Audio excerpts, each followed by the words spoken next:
2021년 2월 17일 선목교회 큐티 방송입니다. 기도하겠습니다.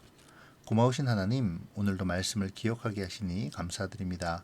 말씀 가운데 역사하시는 하나님을 신뢰하며 말씀 안에서 온전히 주님과 교제하는 귀한 은혜를 허락하여 주시옵소서. 오늘도 말씀을 묵상하는 가운데 말씀의 능력을 체험하게 하시고 삶의 변화와 결단이 일어나는 참 기쁘고 행복한 시간이 되게 하여 주시옵소서. 감사를 드리며 예수님의 이름으로 기도합니다. 아멘. 오늘 묵상할 말씀은 에베소서 2장 1절부터 10절까지의 말씀입니다. 그는 허물과 죄로 죽었던 너희를 살리셨도다. 그때에 너희는 그 가운데서 행하여 그 이 세상 풍조를 따르고 공중의 권세 잡은 자를 따랐으니 곧 지금 불순종의 아들들 가운데서 역사하는 영이라. 전에는 우리도 다 그 가운데서 우리 육체의 욕심을 따라 지내며 육체와 마음에 원하는 것을 하여 다른 이들과 같이 본질상 진노의 자녀이었더니 긍휼이 풍성하신 하나님이 우리를 사랑하신 그 큰 사랑을 인하여 허물로 죽은 우리를 그리스도와 함께 살리셨고 너희는 은혜로 구원을 받은 것이라. 또 함께 일으키사 그리스도 예수 안에서 함께 하늘에 앉히시니 이는 그리스도 예수 안에서 우리에게 자비하심으로써 그 은혜의 지극히 풍성함을 오는 여러 세대에 나타내려 하심이라. 너희는 그 은혜에 의하여 믿음으로 말미암아 구원을 얻었으니 이것은 너희에게서 난 것이 아니요 하나님의 선물이라. 행위에서 난 것이 아니니 이는 누구든지 자랑하지 못하게 함이라. 우리는 그가 만드신 바라 그리스도 예수 안에서 선한 일을 위하여 지으심을 받은 자니 이 일은 하나님이 전에 예비하사 우리로 그 가운데서 행하게 하려 하심이니라. 아멘. 우리가 조금 주의 깊게 살펴보면 오늘의 본문을 포함한 2장의 내용은 1장의 내용을 자세히 설명하고 있는 것으로 알 수 있습니다.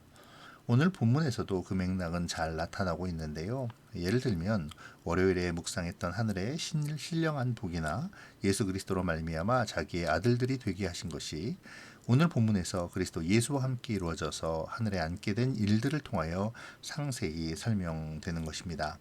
또 그리스도 안에서 역사하셔서 죽은 자 가운데서 부활하시고 하늘에 앉히시고 오는 세상에 뛰어나게 하신 능력이 성도들에게 어떻게 은혜로 임하는지 역시 오늘 본문에서 상세히 설명되죠. 이렇듯 1장에서 소개한 신비하고 모호하게 느껴지던 부분들이 오늘 본문을 포함한 2장에 이르러서는 그 의미가 더욱 분명해짐을 볼 수 있습니다. 오늘 본문은 긍휼이 풍성하신 하나님이 허물과 죄로 죽었던 자들을 그리스도 예수 안에서 어떻게 구원하였는가를 설명하는 내용인데요. 그렇게 본다면 어제 묵상한 말씀이었던 1장과 연계되는 이야기라고 할 수 있겠습니다.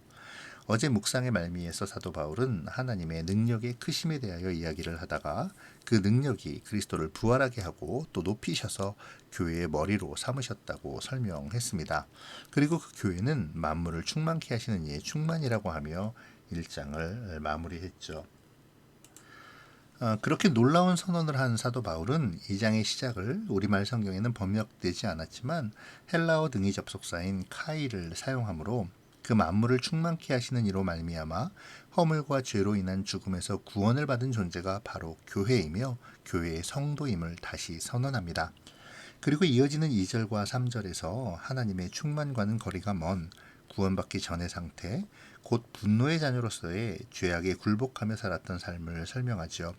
이어지는 4절에서 7절까지는 이러한 자들을 위하여 하나님께서 그리스도 예수 안에서 어떠한 일을 하셨는지를 말하고 8절에서 10절까지에서는 하나님이 행하신 이 구원의 성격을 다시금 설명합니다.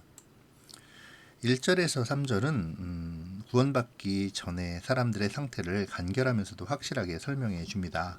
그 영적인 상태는 죽었다라는 것이죠. 허물과 죄는 인간이 하나님을 자신의 인생과 하나님의 피조세계 가운데 몰아내고 자신이 중심이 되어 초래한 결과입니다. 허물과 죄에 매여 있는 사람은 이미 그 결과인 죽음에 속한 것이라고 성경은 가르치죠. 우리는 지난 요한복음 3장의 묵상에서 그 사실을 살펴보았었습니다. 그리고 사도 바울은 로마서 6장 23절에서 죄의 결과가 사망이라는 것을 강조하죠. 이런 것으로 볼 때에 본문에서의 죄로 말미암은 상태가 죽음이라고 말하는 것은 어쩌면 당연한 것인지도 모르겠습니다. 죄와 허물로 죽은 상태를 사도 바울은 2절과 3절에서 또 세 가지의 다른 영역으로 설명하는데요. 세상과의 관계, 영적인 세계, 그리고 사람들의 삶 속에서의 경험으로 나누어 상세하게 설명하는 것이죠. 하나님을 거부한 사람들은 스스로 주인이 되었지만 정작 인간은 스스로의 삶을 주도하는 것이 아니라 세상 풍속과 공중의 권세 잡은 자를 따릅니다. 그들은 스스로 육체와 마음이 원하는 것을 따라 행한다고 생각하지만 사실은 다 공중 권세 잡은 자에 속한 육체의 욕심을 따라 마음이 원하는 것을 행하는 것이죠. 그래서 하나님 앞에서 진노의 자녀일 수밖에 없는 것입니다. 그런데 하나님의 긍휼하심과 풍성하신 사랑이 지금의 그들 곧 허물과 죄로 죽었었지만 택함 받아 그리스도를 믿는 믿음으로 사망에서 생명으로 옮겨진 성도들을 구원하셨습니다. 이 구원의 역사는 예수 그리스도께서 죽으시고 부활하시고 높임을 받으셨을 때 우리를 위하여 그리스도 예수 안에서 이루어졌죠. 특별히 사도 바울은 1장 20절에서 예수님의 승귀를 말하며 사용한 일으키다와 앉히시다라는 단어를 오늘 본문에서 의도적으로 구원받은 백성을 향해 사용함을 볼 수 있는데요. 함께라는 말을 덧붙여서 함께 일으키셨고 함께 앉히셨다라고 말하며 예수 그리스도 안에서 역사하신 부활의 능력이 우리 가운데 어떻게 나타나는지를 보여줍니다. 결국 바울은 간결하면서도 반복적인 이 함께라는 표현을 통해서 그리스도와 연합하여 우리에게 어떤 일이 일어나고 있는지를 선언하고 있는 것이죠. 이렇게 그리스도 예수 안에서 이루신 하나님의 놀라운 구원의 역사는 하나님의 은혜의 지극히 풍성함을 오는 여러 세대에 나타나기 위한 것이었습니다.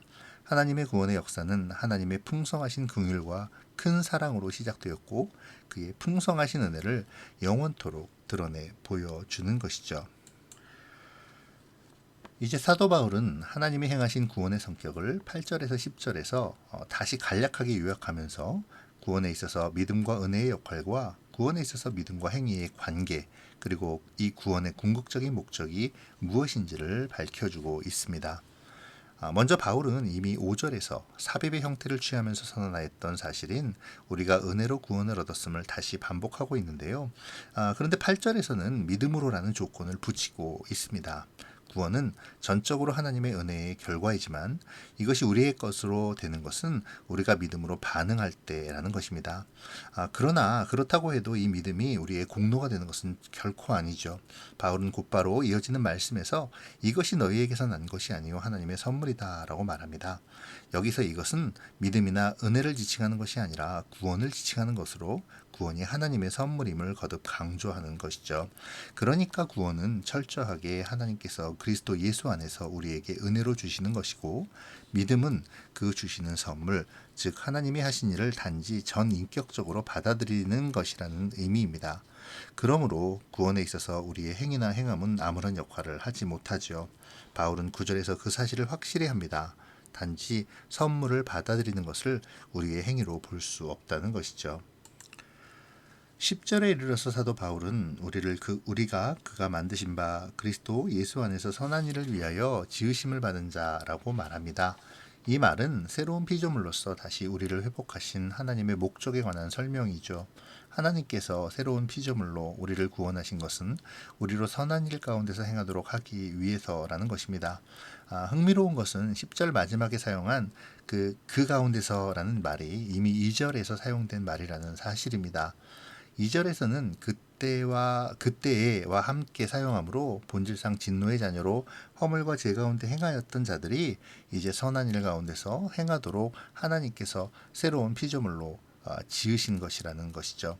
그러니까 바울은 이 10절의 강조점을 2절과 대비시켜서 그때의 허물과 죄 가운데 살아가던 진노의 자녀들을 하나님께서 긍휼과 풍성하신 사랑으로 그리스도 예수 안에 구원하셔서 이제는 선한 일 가운데서 살도록 새로운 피조물로 만드셨다라고 설명하는 것입니다. 이제 오늘 말씀을 묵상해 볼까요? 먼저 긍휼이 풍성하신 하나님이 그리스도 예수 안에서 우리에게 하신 일을 생각해 보죠. 하나님이 그리스도 예수 안에서 하신 일의 가장 큰 것은 구원입니다. 오늘 본문은 구원받기 전에 우리의 절망적인 상태와 그러한 우리를 위하여 베푸신 하나님의 은혜가 무엇인지를 분명히 알려주죠. 구원이 우리의 공로가 아니라 온전히 하나님의 은혜이며 선물임을 깨닫는 순간 우리는 구원의 감격을 느끼며 그 구원에 대한 인격적인 반응을 할 수 있게 됩니다. 나는 구원의 감격이 있습니까? 허물과 죄로 죽을 수밖에 없던 나를 긍휼과 큰 사랑으로 구원해 주셨음을 믿고 있나요?